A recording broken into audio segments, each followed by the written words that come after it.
There is a question buried inside this investigation that nobody has answered publicly. Not the FBI, not the Pima County Sheriff's Department, not the task force of more than 20 investigators that has been working this case around the clock since the first day of February. The question is not who took Nancy Guthrie. The question is not how they got inside her home or how they got her out.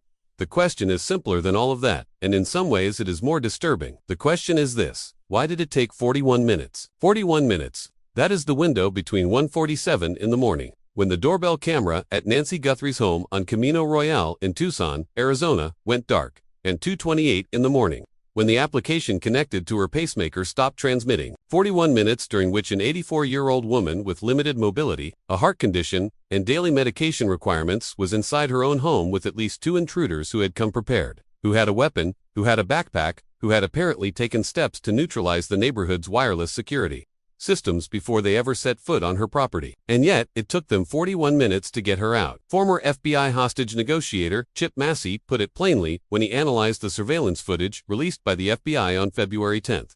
This is not a professional takedown. That was his assessment. Someone who does not know how to handle the situation in front of them, and he is right. But here is what that assessment actually means when you push on it. It means that whatever happened in that house during those 41 minutes did not go according to plan. Something resisted.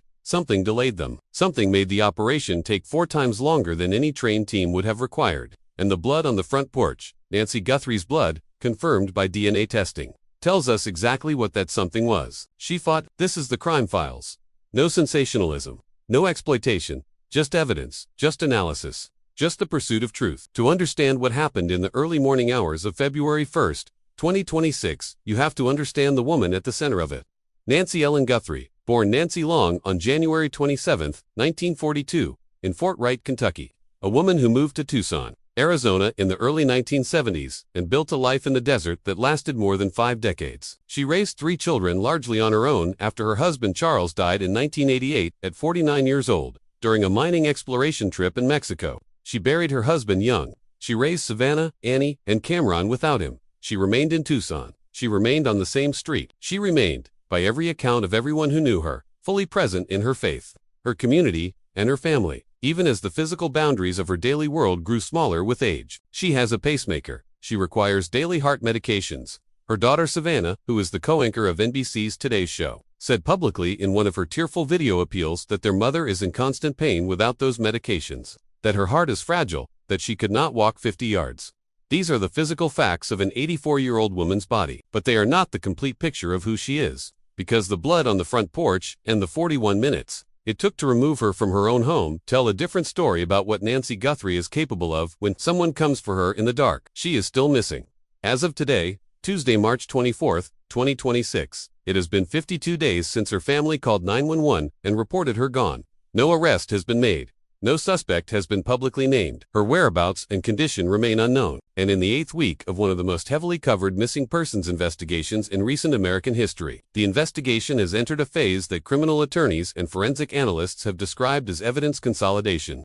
A shift away from the broad public outreach of the early weeks and toward the precise clinical work of building a case that can actually survive in a courtroom. This is what that evidence looks like, and this is what it still cannot explain. On Saturday, January 30th, 2026, Nancy Guthrie spent the evening with her daughter Annie and Annie's husband Tommaso Cioni at Annie's home nearby. They had dinner together. They played cards. It was an ordinary Saturday evening with family in Tucson. At approximately 9:48 in the evening, Tommaso drove Nancy back to her home on Camino Royale, in the Catalina Foothills neighborhood, north of Tucson. She went through the garage. The door came down behind her. Tommaso drove away. He was the last person who loves her to see her standing on her own. Tommaso Cioni was officially cleared as a suspect by the Pima County Sheriff's Department on February 16, 2020. Every member of Nancy's immediate family, her 3 children, and their spouses, was cleared in that same statement. They are not suspects. They have never been suspects in any meaningful investigative sense. Despite a wave of baseless online speculation that former FBI agent Jennifer Coffindaffer addressed directly and forcefully in her public commentary on the case. What happened next on that Saturday night unfolded across a narrow window of ours that investigators have been reconstructing with forensic precision ever since. At some point in the early hours of Sunday, February 1st, the home that Nancy entered through her garage became the scene of a crime. The evidence is specific. At 1:47 in the morning, the Nest doorbell camera at the front of the house disconnected. According to CNN's reporting, Based on sources familiar with the investigation, unusual movement was detected on surveillance in the period that followed. At 2:28 in the morning, the app paired with Nancy's pacemaker stopped syncing with her Apple devices. That is the moment investigators believe she was physically removed from her property. Between those two timestamps, 41 minutes elapsed. Her blood ended up on the front porch. She did not leave voluntarily. She was carried out by at least two people according to the forensic analysis of former FBI agent Marin O'Connell, who examined the blood drop pattern and concluded the absence of movement trails and footprints was consistent with a person being carried between two individuals. Her head tilted in a way that caused blood to fall in a specific pattern onto the concrete. That is the core of what the physical evidence tells us.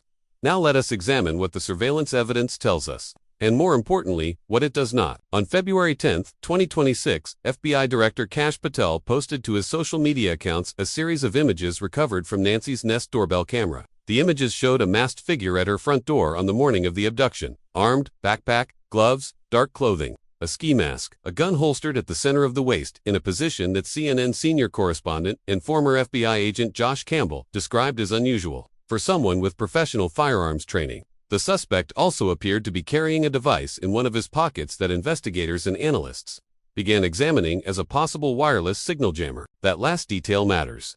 We will return to it, but the doorbell camera footage contains something else. Something that CNN confirmed through a source familiar with the investigation, and which FBI Director Patel's social media posts made public before local and federal investigators on the ground in Tucson were prepared for it to be released. Among the images from the doorbell camera was one showing the same masked figure without the backpack, without the gun holster, without any of the equipment he carried on the night of the abduction. A source told CNN that this image was taken on a different day than February 1st. Not the morning of the abduction, but a separate occasion. A prior visit to the same address by the same person, arriving without the tools of the crime he would later commit. Investigators in Tucson, according to CNN's reporting, had believed this detail should be held back. The revelation that the suspect had potentially appeared at Nancy's door before the abduction was information they considered sensitive. The publication of that image by the FBI director surprised the local investigation team. It also opened a line of public analysis that has now become central to how this case is being understood. The suspect visited Nancy Guthrie's home on at least one occasion before February 1st. On that prior visit, he was not equipped to carry out an abduction. One theory reported by ABC News through sources briefed on the investigation is that he saw the camera on that first approach, recognized he was being recorded, and retreated. He then returned later, this time with a plan to deal with the camera. A gloved hand pressed over the lens, and then a piece of yard shrubbery used as secondary cover. A detail that former FBI agent Steve Moore described as evidence of a crime that was simultaneously highly premeditated and very poorly planned. It is that combination, careful planning combined with amateur execution, that defines this case, and it points toward a perpetrator who spent significant time preparing without ever having done anything like this before. The dates matter here in a specific and documented way. The Pima County Sheriff's Department has confirmed that investigators asked neighbors within a 2-mile radius of Nancy's home to submit any footage they had from January 1st through February 2nd. They have also specifically flagged the evening of January 11th. Neighbors near Camino Royale told NBC News on March 18th that investigators visited their homes and asked about footage from specific dates, primarily the weekend Nancy disappeared and January 11th. One neighbor told NBC News she was also asked about January 24th, exactly 1 week before Nancy vanished. 5 other neighbors in the same area told NBC News they had not been specifically asked about January 24th, suggesting that detail may have emerged from a specific piece of evidence or a particular account rather than a broad investigative canvas. January 11th, January 24th, February 1st, 3 Saturdays in sequence. Investigators believe the suspect was in the vicinity of Nancy Guthrie's home on at least some of these dates. The family itself, in their March 21st statement to NBC affiliate KVOA in Tucson, specifically named January 11th and the night of January 31st, alongside the early morning hours of February 1st as the key timelines they are asking the community to search their memories about. On March 23, 2026, Pima County Sheriff Chris Nanos addressed the January 11th date directly in an interview with local Tucson station 13 News. He confirmed that while the date remains a focus of the neighborhood canvas, Google, the company that owns the Nest camera system, walked back an earlier indication that the image of the suspect without a backpack was definitively from January 11th. Google told investigators they could not determine with certainty that the image was from that specific date or any specific date. The FBI has not commented on the timeline. What remains confirmed is that the prior visit happened. Its exact date is disputed. Its significance is not. This is where the investigation's most significant recent development enters the picture. NewsNation senior investigative reporter Brian Enton, who has maintained consistent and sourced reporting on this case since its earliest days, confirmed, through a resident of the Catalina Foothills area, that FBI agents returned to the neighborhood in mid-March and made a specific request of neighbors. They asked for the names of construction workers and contractors who had been working on any property in the area in the weeks surrounding Nancy's disappearance. Not a general request for anyone who might have seen something unusual. A targeted request for a specific category of people. Every individual worker associated with every active construction project in the vicinity of Camino Royale in January and early February of 2020. The FBI also, according to Enton's reporting, asked neighbors about former residents of the area who had moved out shortly before Nancy disappeared. Two separate investigative threads pursued simultaneously. Workers who were present and residents who were suddenly absent. These are not casual lines of inquiry. They are the product of more than 6 weeks of prior investigation that had not yet produced a named suspect, and they reflect a specific theory about how whoever planned this crime came to possess the knowledge required to execute it. Former FBI Special Agent Steve Moore, speaking on record through the Brian Enton Investigates podcast, articulated the framework directly. A targeted crime of this nature, he explained, requires reconnaissance. It requires sustained observation of the target, her patterns, her schedule, her security setup, the rhythms of the neighborhood around her. That observation has to be conducted from a position that raises no suspicion. In an affluent residential neighborhood where outdoor service work is constant, where landscaping crews and construction teams and pool technicians move through the streets every week as a matter of routine, a worker is invisible in a way that almost no one else is. Nobody questions a truck parked on a corner. Nobody asks why a man with a tool belt is standing near a property line. Nobody remembers a face that looks exactly like it belongs there. Former FBI Special Agent Jennifer Kopfendaffer, who spent 25 years investigating kidnappings and violent crimes, and who has been one of the most credentialed voices publicly analyzing this case, has argued from a complementary angle. Her central theory is what she has described as the insider knowledge framework. Someone, she has argued on the record, with a tangential connection to Nancy's household or her immediate surroundings either gathered the intelligence required for this crime personally or provided it to others who did. Not an intimate, not someone who knew Nancy. Someone whose legitimate presence in her world gave them access to information they had no right to weaponize. A worker in the Catalina Foothills neighborhood fits every parameter of that framework, not because workers are criminals. The overwhelming majority of the people who maintain the lawns and pools and construction projects of Tucson's wealthiest residential neighborhoods are honest people doing honest work. But from a purely investigative standpoint, someone who is regularly present on the streets of Camino Royale accumulates knowledge that no outsider could replicate.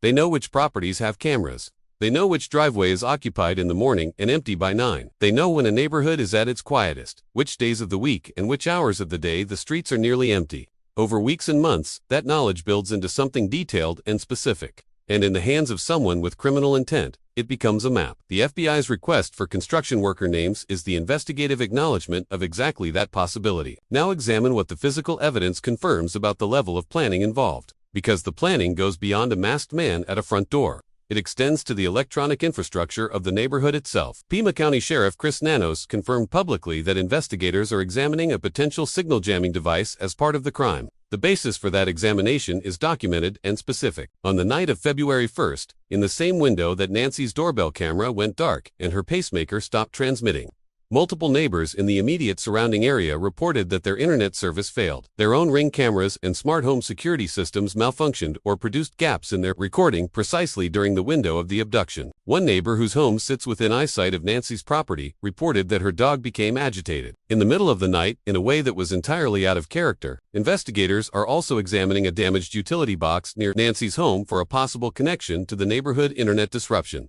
according to reporting by multiple outlets. The Pima County Sheriff's Department confirmed they were aware of the damaged box and that it was under examination. If a signal jammer was used, the implications are precise. A device capable of disrupting wireless communications across a defined radius would not require physical access to any individual camera. It would not require cutting wires or disabling systems manually. It would simply create a dead zone, a window of electronic silence within which internet-dependent security cameras could not transmit or store footage in real time. The cameras at Nancy's property, as ABC News first reported and CBS News confirmed, recovered thumbnail images from motion-activated perimeter systems covering the pool, backyard, and side yard, images showing landscapers and family members in the weeks before the abduction, none of them suspicious in isolation. But on the night of February 1st, those same cameras captured nothing. The motion-activated systems that had been reliably documenting activity for weeks went completely silent during the one window that mattered. A source familiar with the investigation described that silence to reporters as odd. That word, odd, was not chosen casually by someone describing a camera that simply failed to record. It was chosen by someone who understood that the cameras worked before that night, worked after it, and produced nothing during the most consequential 41 minutes in Nancy Guthrie's life. The jammer theory has not been confirmed. It is an active hypothesis under investigation, not a proven fact. But the convergence of the internet outage, the camera silence, the damaged utility box, and the timing of all three within the precise window of the abduction is the reason it has not been dismissed. And there is another physical detail about how this crime was executed that deserves direct attention. Former FBI agent Jennifer Coffindaffer has argued on the record that the primary entry point was not the front door. Her basis for that conclusion is a specific investigative action she noted publicly. After processing the scene, law enforcement changed the locks on the back of Nancy's house. You do not rickey a door that was not breached. Investigators secured the rear of the property because they believed the rear was how entry was made. The front door, with its doorbell camera, was the exit point. The approach came from behind, from the direction not visible to the street, from the side of the house where the motion-activated cameras covered the pool and backyard, cameras that recorded landscapers and pool workers in the weeks prior and then recorded nothing on the night that mattered. Someone who knew that house well enough to approach from the back. Someone who understood that the front camera was the one to neutralize at the exit, not the entry. Someone whose knowledge of the property layout went beyond what you could learn by driving past it once. Now examine the forensic record in full, because the science in this case is both the most promising path to an identified suspect and the most significant ongoing challenge. DNA was recovered from inside Nancy Guthrie's home that does not belong to her and does not match anyone in her close circle. That DNA was submitted to CODIS. The FBI managed a combined DNA index system containing profiles for more than 19 million convicted offenders. It produced no match. Sheriff Nanos confirmed this. The suspect, whoever planned and executed this crime, has no prior criminal convictions that place their DNA in the national database. That single fact shapes every other investigative decision. Because CODIS is only the first door. When it does not open, investigators turn to investigative genetic genealogy, the science that identified the Golden State Killer after decades, that traced Bryan Kohberger through a discarded pizza crust, and the DNA profiles of distant relatives stored in ancestry databases by people who had no idea their genetic information would one day help solve a murder. In the Guthrie case, the path to genetic genealogy has been complicated by a specific challenge that Sheriff Nanos described publicly in a February interview. The DNA samples recovered from inside the home are mixed. More than one person's genetic material appears to be present in the same sample, complicating the process of isolating a single clean profile that can be submitted to genealogy platforms. The Sheriff's Department confirmed in a statement that the samples were at a private laboratory in Florida being processed. He expressed cautious optimism that the technical challenges could be resolved. He did not provide a timeline. Barbara Repinter, the genealogist who worked on both the Golden State Killer case and the Bryan Kohberger investigation, told NBC News that the science should ultimately be able to identify a suspect from sufficient DNA, regardless of the complexity of the sample. The variable, she said, is time. Some cases are resolved in hours. Others take years. The determining factor is the quality of the DNA and the density of relatives present in the databases being searched. For a suspect with deep American roots and a large extended family represented in platforms like Ancestry or GetMatch, identification can happen quickly. For someone whose family tree is less represented, the process takes longer. Investigators are also pursuing every transactional thread the suspect left behind through his equipment. The backpack he carried, a black 25-liter Ozark trail hiker pack with reflective straps, is sold exclusively at Walmart. Every Walmart in the region has purchase records and security cameras at checkouts. The gun holster, positioned in an appendix-adjacent carry at the center of the waist, is a specific model that analysts have been working to identify. The ski mask, the thick gloves, the specific dark clothing. Each item is a potential point of sale in some database somewhere. The FBI asked gun shop owners in the Tucson area to review between 18 and 24 images and names for firearm purchases. According to reporting by CNN affiliate Cold, at least one shop owner reported no matches in their records after reviewing the materials provided. Criminologist and defense attorney Peter Christensen, who analyzed the investigation for Newsweek, described the current phase of the case in terms that are useful for understanding what is actually happening behind the public silence. The investigation, he said, has shifted from broad public outreach to more clinical evidence consolidation. When investigators say they are closer and mention hot leads, it usually means they have moved past sorting through random tips and are now narrowing them down through verification. digital tracing, and forensic analysis. Every piece of digital and physical evidence must be properly collected and preserved to avoid due process issues down the line. The case being built right now is not just a case to find Nancy, it is a case that has to survive prosecution. Every step matters. Investigators have also been working to trace the specific make and model of the gun the suspect appeared to be carrying, using frame-by-frame analysis of the doorbell camera footage, the holster position, the apparent grip profile, the way the weapon sat against the suspect's body in the footage. These are details that forensic firearms analysts can use to narrow down the type of weapon and potentially the purchase channel. Sheriff Nanos confirmed in a public interview that his team was getting closer to identifying the other articles of clothing the man was wearing. He did not specify which items. He did not specify what that identification would reveal. But investigators who are weeks into frame-by-frame review of the same footage the public has seen are looking at details invisible to the casual viewer, and they are building a profile of a person from the physical artifacts he left behind. The vehicle is another thread. A Ring camera image captured by a neighbor approximately 2 miles from Nancy's home shows a vehicle driving south on Camino Real at 2:36 in the morning, a timestamp that falls within minutes of the pacemaker's final transmission. Sheriff Nanos confirmed investigators identified that vehicle and described it in a public interview. He added, with a candor that simultaneously conveyed both progress and frustration, that they were looking at that vehicle as well as hundreds of thousands of other vehicles that were on the roads at that hour. The vehicle has not been publicly identified as directly connected to the abduction. There is a dimension of this case that CNN's reporting illuminated directly from the ground in Tucson in mid-March, and it is a dimension that matters for understanding the investigation's current phase. 6 weeks after Nancy disappeared, the media presence that had defined the Catalina Foothills neighborhood for much of February had largely dissolved. The satellite trucks were gone. The law enforcement vehicles that had lined Camino Royale were replaced by orange safety cones and parking restriction signs. Savannah Guthrie had returned to New York. The neighborhood was attempting to reclaim the quiet privacy that its residents chose it for. But what remained, and what CNN captured in its on-the-ground reporting, was the grief. Sandy Long and Sonia Gilgenbach, two Tucson residents who came on a March afternoon to add fresh flowers to the memorial that had grown to stretch yards beyond the original sign placed on day 3 of the investigation, said what much of Tucson was feeling. It is not over. Someone knows something, and we are praying that person comes forward and does the right thing. The memorial itself told its own story. It started with a single handwritten sign that appeared on day 3. Dear Guthrie family, your neighbors stand with you. By week 6, it had grown into a sprawling tribute of dried and fresh flowers, handwritten notes, and yellow ribbons sent from communities across the country and around the world. Bend, Oregon, New York City, Scotland, Mexico. The banner outside the local NBC affiliate in Tucson carried messages of support in a dozen languages and dozens of handwritings from people who had never met Nancy Guthrie and never walked down Camino Royale but felt the weight of what happened there on a February night in the desert. The Guthrie family's statement on March 21st was the most recent direct communication from the family as of today, issued to KVOA in Tucson. It was a statement of both gratitude and urgency. We are deeply grateful for the outpouring from neighbors, friends, and the people of Tucson, the family said.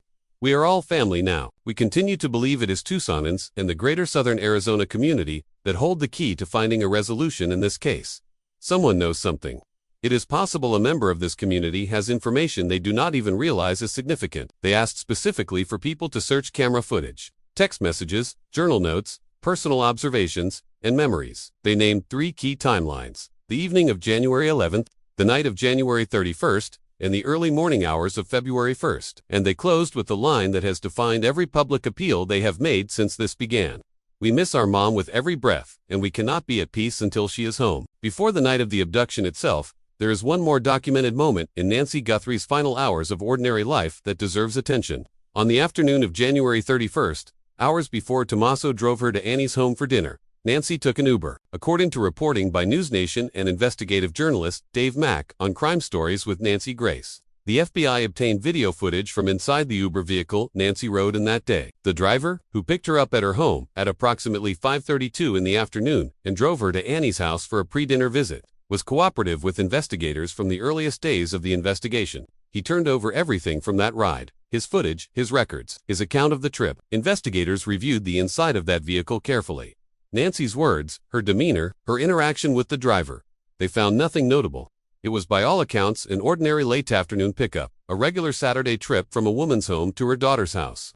The footage from inside the Uber confirmed nothing suspicious about Nancy herself or about the driver. But the inside of the vehicle is not where the significance of that footage lies. The significance lies outside.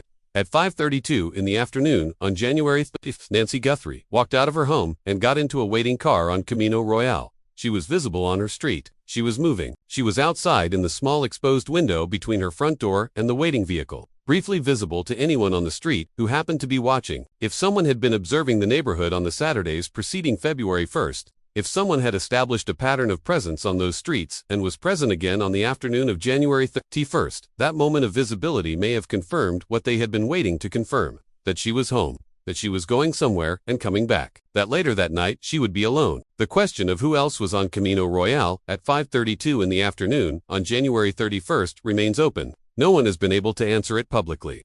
The Uber footage confirmed nothing about the driver or about Nancy's behavior, but it raised, and left unanswered, a question about the street outside the vehicle that may be one of the most consequential unanswered questions in this entire investigation. Before examining the political dimension of this investigation, one more element of the physical evidence record deserves careful scrutiny. It is the element that has perhaps received the least sustained analytical attention in mainstream coverage. And it is the element that connects most directly to the question of how whoever planned this crime came to understand the precise layout and electronic architecture of Nancy Guthrie's property. In the weeks before February 1st, Nancy's perimeter cameras, the motion-activated systems covering her pool, backyard, and side yard, captured images of people who had legitimate reasons to be on or near her property: landscapers, pool workers, family members. Investigators reviewed those images and found nothing suspicious in them. That conclusion was reported accurately by ABC News and confirmed by CBS News. Nothing in the footage looked out of place.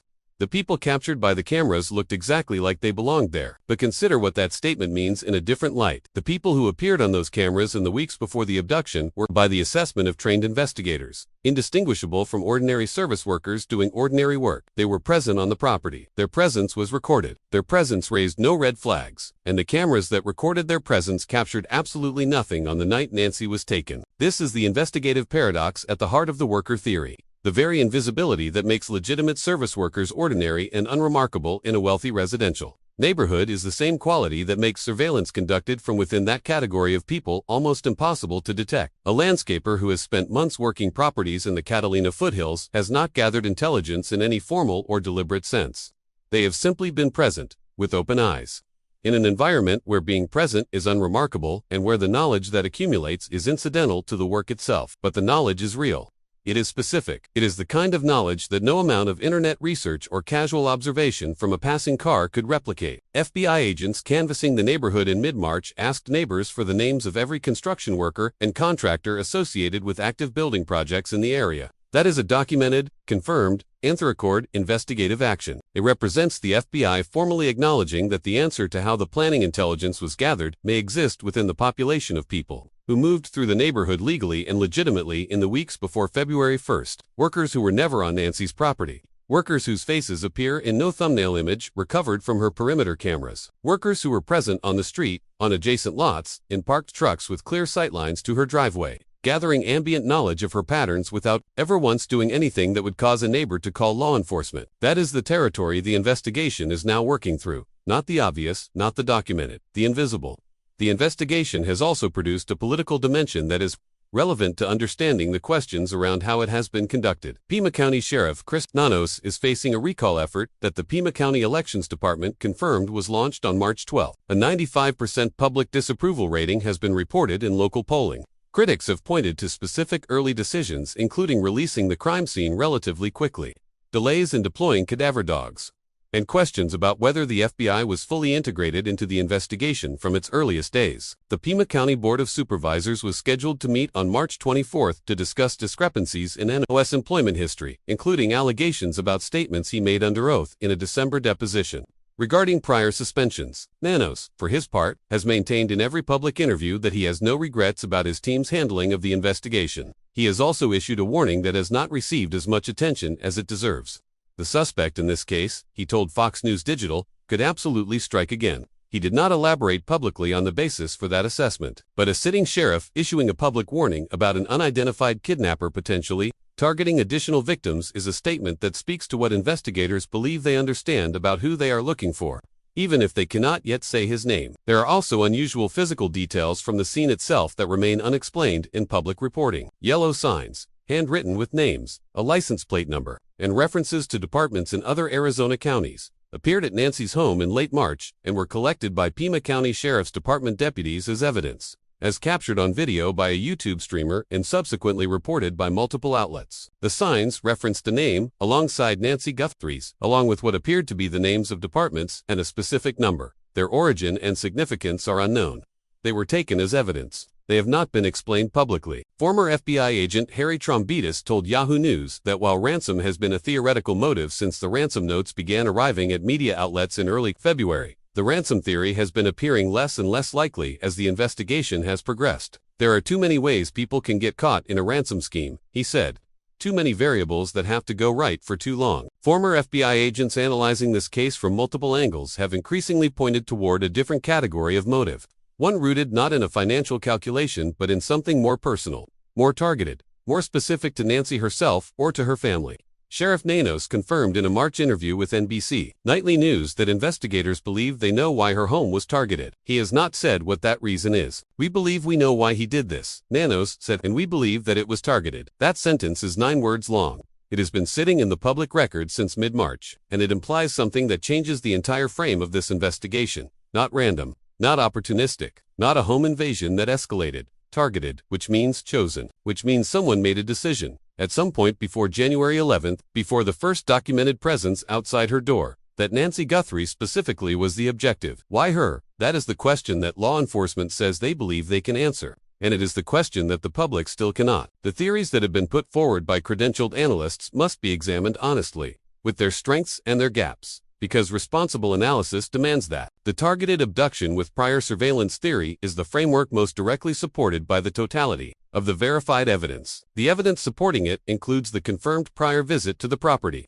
the 3 Saturday pattern of dates investigators are canvassing for, the apparent disruption of neighborhood wireless security systems, the approach from the rear of the property, the 41-minute timeline indicating something went wrong inside, the blood evidence consistent with being carried by 2 people, and the specific investigative actions the FBI has taken in recent weeks, including requesting construction worker names and returning to canvass neighbors about specific dates. The gaps include no confirmed suspect, no confirmed motive, no confirmed account of how the planning intelligence was gathered, and a DNA processing challenge that has slowed the forensic path to identification. The insider knowledge theory, Coffendorfer's framework, posits that someone with legitimate access to Nancy's household or neighborhood provided the operational intelligence that made the crime possible. The evidence supporting it includes the level of specific knowledge about the property layout that the crime required, the choice of a rear entry point, and the understanding of camera placement and wireless security systems. The gaps include no individual with a specific connection to the household has been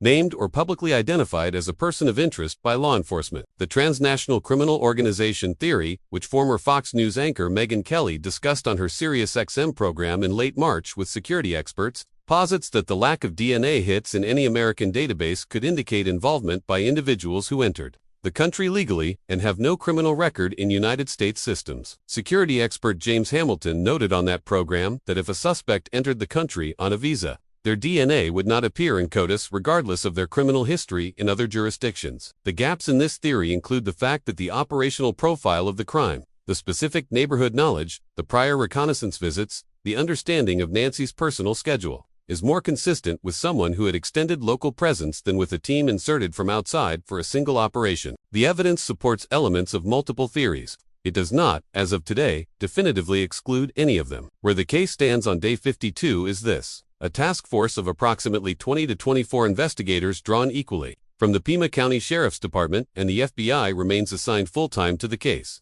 The FBI's Phoenix Division, which has managed the Guthrie investigation from the beginning, continues to coordinate through its Tucson field office. DNA samples are being processed at a private laboratory in Florida. Additional investigative genetic genealogy options are being explored. Tip lines have received more than 50,000 submissions. The reward is $1.2 million, $1 million from the family, $100,000 from the FBI, $100,000 from an anonymous donor. No arrest has been made. Savannah Guthrie has said publicly that she does not know how to come back to work, but does not know how not to. She said that her colleagues at the Today Show are her family. She said she plans to return. She has not said when. Her mother has been gone for 52 days, and every morning that Savannah wakes up in New York is a morning on which the most basic question in her life remains unanswered. There is a broader civic dimension to this case that matters for the investigation's next phase. While the national media has moved on and the satellite trucks have left Camino Royale, the community itself has not stood down. Fox News reported in mid-March that neighbors in the area surrounding Nancy's home have quietly organized their own parallel effort. Groups of residents have been gathering their own surveillance footage, cross-referencing video from multiple homes, and passing material to law enforcement with a specific and practical goal: to be targeted and useful, not to speculate online, not to broadcast theories, to do the quiet, methodical work of reviewing what their cameras actually captured in January and early February and putting it in front of investigators who can evaluate its significance. Residents have taken new security measures since February: extra locks installed, new cameras positioned, neighborhood watch conversations reopened for the first time in years. The Catalina Foothills chose its character partly for its isolation, for the privacy that deep driveways and desert landscaping provide. That privacy looks different now, because the same topography that shields properties from casual observation also allowed someone to be present on those streets across multiple weekend evenings without leaving a trace in any neighbor's memory significant enough to report. The community is watching now in a way it was not in January. The question is whether watching now can surface what went unobserved before. Neighbors across the country and around the world continue to send flowers, notes, and yellow ribbons to the memorial stretching along Camino Royale. Scotland, New York, Bend, Oregon, Mexico. People who have never met Nancy Guthrie and never walked her street but understand that what happened to her on a February night in the Arizona desert is the kind of thing that could happen to any family, on any street, in any neighborhood where a worker is invisible and a night is dark enough and a plan is careful enough. The memorial is still growing. The community is still present, and somewhere within the collective memory of the people who live on and work in those streets, the answer may still be waiting. If you live or work in the Catalina Foothills area of Tucson, if you were in that neighborhood between January 1st and February 2nd of 2026, please look at your camera footage. Please look at your text messages. Please search your memory for anything that seemed ordinary at the time but now, knowing what happened to Nancy Guthrie on Camino Royale, looks different. A vehicle you noticed more than once. A person whose behavior didn't quite match the rhythm of the street. A Saturday evening when something felt slightly wrong but not wrong enough to make a call about. It may be the piece that changes everything. Investigators have also been examining the pacemaker signal itself as a potential locating tool. According to reporting by multiple outlets, the Pima County Sheriff's Office has been working with technical experts to attempt to detect Nancy's pacemaker through BLUETOOTH, which can transmit a signal detectable up to approximately 218 yards away. Search crews and helicopters were deployed to circle areas surrounding her home in hopes of picking up a live connection. That effort has not yielded a publicly confirmed result. Whether the pacemaker is still active, whether it is in range of any receiver, whether its signal has ever been detected since 2:28 in the morning on February 1st, none of that has been disclosed. But the attempt represents the intersection of technology and hope. Investigators using every available instrument to find a woman whose heart was still beating when she was taken, and whose heartbeat may still be measurable from a distance if anyone gets close enough to listen. The FBI tip line is 1-800-CALL-FBI. That is 1-800-225-5324. You can submit a tip online at tips.fbi.gov. $1.2 million is waiting for the information that brings Nancy Guthrie home. She has been missing for 52 days. She is 84 years old. She has a pacemaker and she requires daily medications to prevent suffering. She raised 3 children through the death of their father. She built a life in the Arizona desert that lasted more than 5 decades. She attended church by livestream on Sunday mornings. She sent Christmas cards. She waved at neighbors. She fought back against 2 intruders in the middle of the night, hard enough to bleed, on her own porch, and delay them for 41 minutes. Someone on those streets knows something. Someone saw something.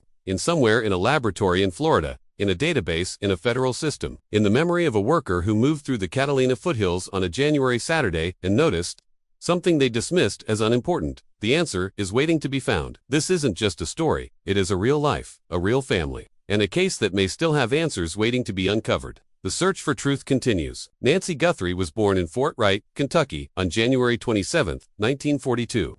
She was 84 years old when she was taken. She would have turned 85 in January, but she was gone before that birthday arrived. She has lived in Tucson for more than 5 decades.